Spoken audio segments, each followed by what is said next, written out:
Hello, everybody. Welcome to a special episode of Brace for Impact. So special, we're not even going to number it. It's the primer for Season 4 Impact. We're talking North America in this video. Parks. It's a changing landscape. It's It a different is. landscape this time. It's not two groups. One. It's one huge group.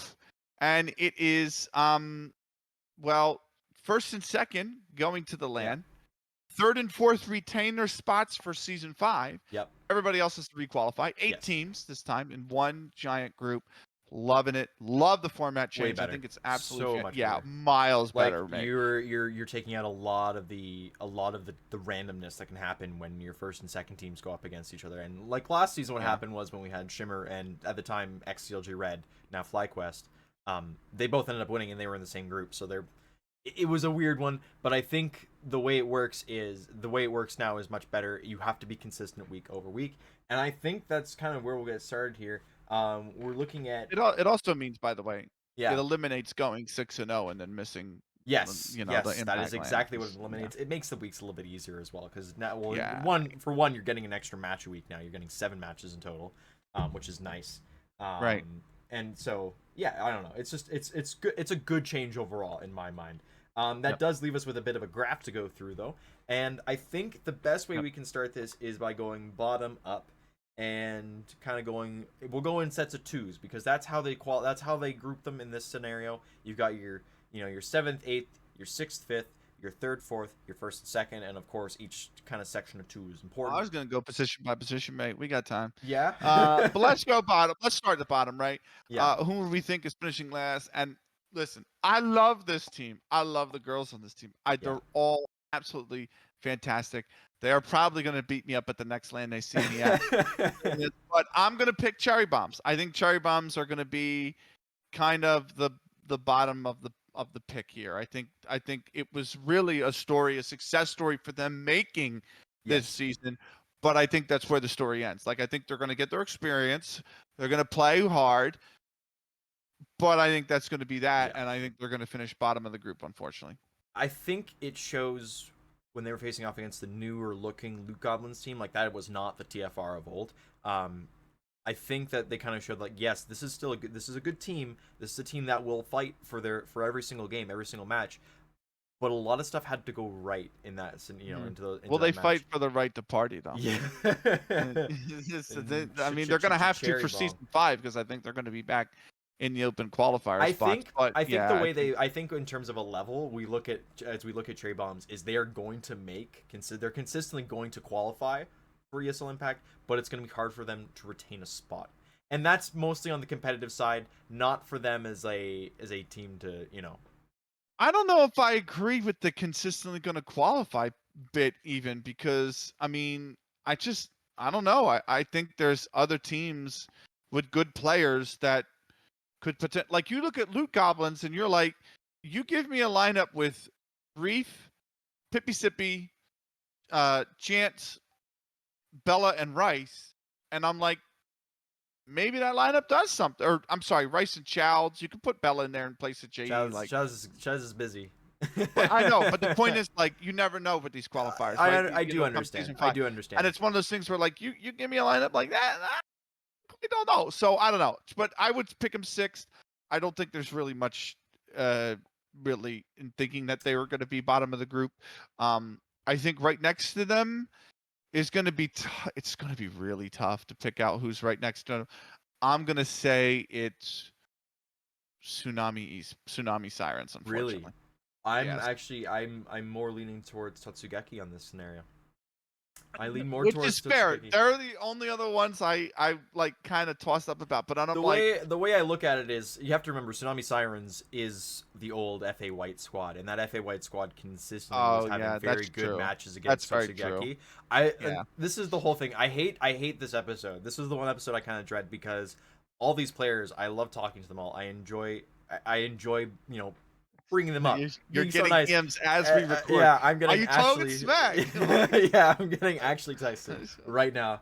They are going to kill me. Okay, I'm actually in agreement with you. Then you're right. You make a good point about Tatsugeki because I'm looking at it going. I mean, bunnies are really, really good rifler. Yes. And Catalyst is also very solid. And I kind of like Mega Geese as well. And I'm looking at it going, man, this team's got quite a bit of punch. But then I'm like, but then Cheegan and Daria easily have been extremely impressive for Consistently. when they were Fluffy Amers White. So it's Yeah. like, And even before what? that, when Bizdaria was on Yeah. Saints, when Chigan was playing with, I believe it was Please Send Box. It might, I don't remember.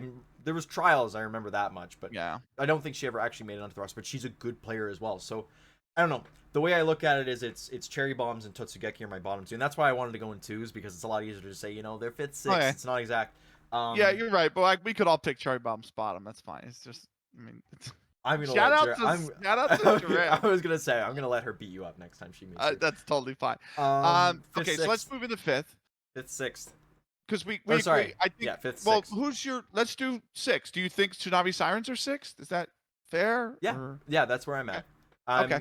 So then let's do fifth. Yeah. Fifth. This is a really tough one. It's Hyperion. A very Mine tough is one. Hyperion. A minus Hyperion as well, unfortunately. Yeah. Yes. I love Kimmy. I love Kyo. I actually love all these players. I know I say that about a lot of teams. I do. But like Kimmy, I have watched for 4 years. Kionetta, I have watched for 4 years. Natty, I commentated when I started, watched her go to Valorant, play Valorant professionally, watch her come back. Laiku is somebody who I'm in her streams with. Like, shout out to all player. of Laiku's Twitter followers, by the way. Yeah, That's exactly. good. Yes. Shout out to all of Laiku's Twitter followers. I mean, such influence over the scene. No, but anyway, it's summon the council. yes, summon the Jets. Nobody's gonna understand. She's the only Counter-Strike player who can summon the North American Jedi. But it is nonetheless. I think. Shout out to the last BFI episode. Oh my god. It's one of these things. I don't think there's enough there to get over what we've seen out of the other teams. Like FlyQuest, are they beating FlyQuest? No, I don't fancy them. Are they beating this new look EG? No, I don't fancy them there. I don't fancy them to beat Shimmer. Team Karma's the only one up in the air, and I look at the experience on Team Karma, and I'm like, probably not. So I think Hyperion, unfortunately, are going to be fifth. I think another big thing when it comes to Hyperion is we haven't seen a lot of them, and that's like when you look at when you're looking at results based stuff. Like my whole you were totally on board with putting Tsunami Sirens below Totsugeki, and then we go back and we look at the cash because we looked at how they performed over time, and it's like it's kind of a no-brainer that Tsunami Sirens are going to be at least a little bit above them. There's always a chance for upsets, and that's like the biggest predication on all of this is we enjoy being totally wrong and having those Cinderella stories. However, when we're looking at this on a case-by-case basis, like I'm not even sure I think we might even be putting Hyperion a little too high. I don't know. That's the whole thing. They're just out there. And I don't know. Put them too high. Well, this is the thing is we've seen Tsunami Sirens do really, really well. Yeah, and that's true. the whole thing. That's is like true. we have a large data set with them compared to Hyperion. Is that a knock on Hyperion? No, they just haven't been playing, and that's you have a whole litany of reasons to go. You put it perfectly. The sample size is smaller. You know what I mean? Like we don't know. Like the last time I saw Natty play Counter-Strike was with Anu Esports. Yeah. I think it was Anu. No, beg your pardon. It was, I believe, Silhouette. Right. And it was it's like DreamHack Showdown winner 2020. I mean, that was a long time ago. ESCA wise, she was always kind of in a solid intermediate player. Yeah. Rain and Emily have loads of main experience, so I'm like, Olya's. Well, we're really, not there yet. We're not there yet, but no, but like that's my point. Like I'm looking at them versus Karma, and I'm like, I don't. to other comparables, yeah. And I mean, yeah, and so it's And that's the thing is like what I saw from the cash scripts that they did playing, because they played under Steve Buscemi and they played under Hyperion before, and the lineups weren't exactly to this one. I believe Naomi was in there for a few men, like he wasn't in there for the exact lineups weren't ever really this, right, but. Yeah, it's just one of those things like you look at that and you go, okay, so they've had a few weeks to be together. We don't know how long they've trained. We know for a fact how long Karma have been here, for example. And we keep coming back to Karma because they were another team with a lot of Valorant players coming back. Yeah, and then we don't have as big a sample size. Yeah, we don't have big sample size. So I think I think when you look at that, you go, okay, Hyperion are a big X factor in this, just because we haven't seen enough of them. But at the same time, like, you've got the solid players in Kimmy and Kianetta to look at. Those are the two solid ones that you gotta keep coming back to them. And like you was a bit of an X factor in that we've seen. Like, she doesn't really have much in the way of competitive experience. You know, she's played a bit on Yeah. that Davenport 3 side, but a lot of it otherwise has just been, you know, her streaming and her constant pugging and all Yes. that. And I- seeing the transition there will be interesting. Yeah. That's what I was gonna say. I'm really interested to see how she plays because Kionetta or Kimmy tends to, whether it's actually Kyo or Kimmy, that's IGLing, tends to run very structured, very drilled sides. Yeah. My only critique might be that there's not a ton of flexibility. They kind of come in and it's like, here's our playbook, and they're just going to run through the playbook. Yeah. And it's not like there's a lot of, well, the situation warrants that we don't just flip the next page in the playbook. And, but like, I'm interested because I actually think really highly of Like You. Yeah. I think she's extremely talented. And I think we haven't gotten the pleasure of seeing her compete yet because she's never had a team. She's been stuck in that program. We all know that kind of imploded. But it's Yeah. like one of those things where it's like Impact is actually now really good for her because all of the crap can be pushed aside and you can just focus on competing for 4 months Yeah. and seeing how well you do. And I think Like You is a player that you're not going to see it this season. But if she comes back season 5 and season 6, by the time season 6 comes around, we're going to be talking about how good this player is. So that's what I think. That's how I think of Like You. I think of Like You like this is the start of a potentially extremely promising career. And that's what I want to see. I want to see a little bit of the spark that other teams are now going to look and say, if she develops a little bit more on her own in these teams that you get bounced around in a lot of the times at these, lower ranks or, finishing spots, if you want to call them, right? Yeah. That then there's a chance that she joins a bigger side, a year to a year and a half from now. That's what I want to see. I think we move on. I think we move on to fourth place, and I think we move on to I hate this a already. really tough I hate this decision. one already. I really hate this one. I think we move on to Evil Genius's Gold. Really? Yes. This is the problem, right? We're looking at the Yeah. top 4 teams, and like this is where there's a 3-team shuffle that's gonna happen here. So I think we can both agree the number 1 is gonna be FlyQuest Red. They are the gold standard. They are what NA. I mean, I'm just trying not to spoil it, but okay. It's not a spoiler. I think everybody's looking at that and going, I mean, "You're wearing the jersey. You're wearing the jersey. You cannot make the argument. I will have Italian hands. Good. You deserve it for trying to hype up something that literally does not matter because you're wearing the jersey of Vivian. Shout out to her, by the way. Anyways, 3 remaining teams. Literally, my goat. The 3 teams that remain. So 1 will get a playoff spot, and 2 will still auto qualify. It's between Shimmer, Karma, and EG Gold. And it's like, I love all these teams.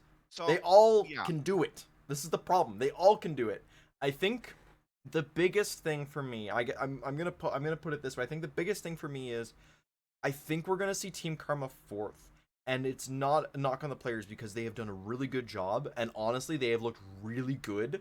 They looked really good in the qualifiers when they faced off against Tsunami Sirens. They've looked really good across their ESEA season because I've been casting that, so I get to see them there. But then I want to say they've played in a few of the Cash Cups, and they looked really good there against the likes of EG and Shimmer. So, like, there's a benchmark there that we can reliably say, okay, this is probably a top 4 team. Are they necessarily there yet? We haven't seen it, but it could happen. The chance is high. I don't underestimate Team Karma because I think they're really going to show you how good they are. Like XP3 and Emily know exactly what they're doing. Rain has been there every step of the way. Always is an amazing player. Yeah. I think you look at EG and I go, Yuli's amazing. She's still got the almost the same level she had when she left CLG Red. We know how good Vanessa is. Yeah. I do like Milk as an in-game leader. Sevenlicious is a decent rifler. Milk's not a fragging in-game leader, though. Piggy Kiki is not the answer on the AWP. And Yeah. I think that's the problem EG have. When EG need an impact op, they're not going to have it. When EG need a little bit more firepower, they're not going to have it. Munster's a great coach. He's going to do amazing Yes. things with this Shout team. out Joe. Shout out to Joe. I think they need a little bit more time. Yeah. I even think if this is the same 5 going into season 5, they're better in season 5 than what they are now. I don't think they have enough. I think they're actually still overall. I say if they keep the same team, they're going to be better in season 5. I do believe that, but I actually think to get back to the LAN, I think they're one roster change away from doing that. Yeah. And I think they need a solid op to do that, and they don't have that right now. Yeah. I think they're going to find that in Team Karma a little bit more. So, I would put EG Gold 4th. I am going to put Karma 3rd, though. Yeah. Because I think they're really good. I want to see them to the G2 Oya run. But much like last season, where G2 Oya didn't make the run because they're fresh, they just come back and all that stuff. And I'm not saying Emily it's had only 2 weeks. She's had They've had a few. They've had a few months. But I still think they need more time as a team. And I think that's going to be. I think I'm retracting my statement on putting them 4th. I think you've convinced me a little bit more with the Okay. talk about Benikage. Okay. Look, I did. You did it in Europe. You did it in Europe. To be fair, yeah. People I aren't actually gonna was understand going to pull back saying I did it in Europe to try and give the viewers the fact that we didn't record Europe first. But Yeah. No. No. The fourth wall is crumbling down cares? hard. I think I agree with you. Because I don't know. When I look at going to EG Gold here. When I look at the rifling core, I'm looking at Vanessa, I'm looking at Yuli, I'm looking at Sevenlicious, and I'm saying that's a really good rifling core. That will take you places. It is. The problem, like you said, is the op. And I like Milky. I'm not sure about her IGL style. I've heard varying things from players in terms of the style. And it can work. It can be really good. I don't know what the method will be with Munster coming in, because I know Munster and Bentley, when they were together on Party Astronauts and then eventually EG and all that, they'd been working together for years. So they got on the same page, and they were on the same page consistently. I don't know if we're there yet with Milky and Munster. Yeah. And I agree, but I think Milky actually with Munster, I think it's one of these things where I don't mind Milky's IGL style. I think she's like an old Carrigan, and not old Carrigan as in age. I meant old Carrigan like 2016, 2017. A little bit, where and not even that, more like even 2019 Carrigan, because it's one of these things where like 2019 Carrigan, he was going on to teams completely revitalizing them. He would come in and they would improve with his calling instantly. But he's going 6 for 26 in that game. Like so he's more of a hooksy. I think you put her as more of a hooksy then. Because Hooksy's stereotypically Hooksy now is much he's not a fragging IGL. I mean, I stopped watching the tier 1 scene, so I relate to older Carrigan more than I relate to Hooksy. But yes, your point is still the same. So that's my issue, and I'm like, EG are going to need a little bit more. And I don't think they're a replacement. I think she's going to be fine, but it's just the fact that like, I think that's going to leave them for a little bit lack of weight in the punch, and they're going to get knocked out. So I think that puts us. I put Karma 3rd as well. Then in that case, yeah, I'm gonna still put Karma 3rd, and I think the reason I put Karma 3rd is my trust in the new player that Shimmer have brought in, because we know now that Andrea has stepped back from the team and Alex will be coming back. So effectively, the only move that they had over the season was losing Vanessa to EG Gold, and now gaining a player in Bouchard who has a wealth of experience, gets along with that team amazingly well so far as I've seen, and we've seen what Shimmer can do to teams, because they just consistently have been beating the crap out of them whenever they play in any cash cup. And so this is something where they're still going to play FlyQuest really hard. Yes, this is the team you're looking at minus 1 player that beat FlyQuest Red, and they're the first team to domestically beat them. They were the first ones to take the map off them. They didn't play them so well at the LAN, but I don't know how much they didn't play bad at the LAN either. They didn't play bad either. They got stopped by Nigma. Like when your first matchup is Nigma, it's kind of hard to really compare to anything else. So exactly. You Yeah. throw that one away. You don't even think about Well, that I one. mean, LX had a pretty good game, but that's ancient Yeah, for but you. I meant like you're not the result Yeah, wise. You're yeah, you're throwing it not. You away. don't. Who cares? And then you look at the series versus FlyQuest, and you're like, oh, you played him pretty tough. And then you look at what FlyQuest did in that land, and you're like, oh, you played, third, fourth, that close. Like, Yeah. I do think that the nice thing about it, by the way, is that what this means. We get to see Bouchard on land finally. I get to see Bouchard on land. No, that's true. You're going to You Valencia, but don't. the point is, like, I would at least be able to watch Bouchard Yeah, play at a land. Like, it's which will be just nice. Yeah, which I'd be so happy for because after every hurdle that she's tripped up on, it would be Yeah, there's been just, I think. like a So lot of those players have had a lot of like, and that's a consistent thing along with a lot of these top teams is unless you're like FlyQuest, Red, and EG, like you're still hungrily looking for a team to be sponsored by. Karma, Hyperion, and Shimmer are all looking for teams. So yeah, I that's think where my we're at. camera just froze, by the way. Oh, you're Oh, fine. It's back. okay. All right. So Well, that there's one is other thing, by the way. There's yeah. one other thing. FlyQuest still have to announce somebody. They FlyQuest. lost Splashy. Oh, you're correct. They don't have a coach. They do not have a coach. So I I'm. think they need a coach right now. Still, Yeah, I don't know. I what haven't seen any announcements. I think know the they coach put has the. been picked, and they just I know haven't they put. announced I know they put up a job announcement, whatever, a while ago, and like it was on Hitmarker for a bit, and it was on it was on LinkedIn for a bit as well. I took a little bit of look at that. Yeah, I don't know. It's it'll be interesting to see. I mean, I think they've been fine. You look at Bibion, Mads, and Kelsey all went to IESF recently, so they haven't been playing. But I mean, Gooseberry and Kaude have been doing whatever, back waiting for them to come back, and now they have a bunch of advanced matches to play. So that'll be a bit of a test as well, because now they've got to blend everything together. But that is time. We're a little bit over as well. Yeah, it's fine. So the final order I think we've agreed on is FlyQuest Red, Shimmer, Karma, EG Gold, Hyperion, Tsunami Sirens, Totsugeki, and Cherry Bombs. Yep. So that's what we'll be looking to see. But we also look to be horribly wrong. Oh yeah, because honestly, second through sixth can beat each other. Any of those teams in there can literally take a scalp off each other. There's a bit of a thing there. So yeah, anyways, that's going to be the episode for NA. Thank you very much for watching. If you do want to watch the other two episodes that we have, we'll have one for EU and we have one for South America. Thank you so much. Have a good time. Bye for now.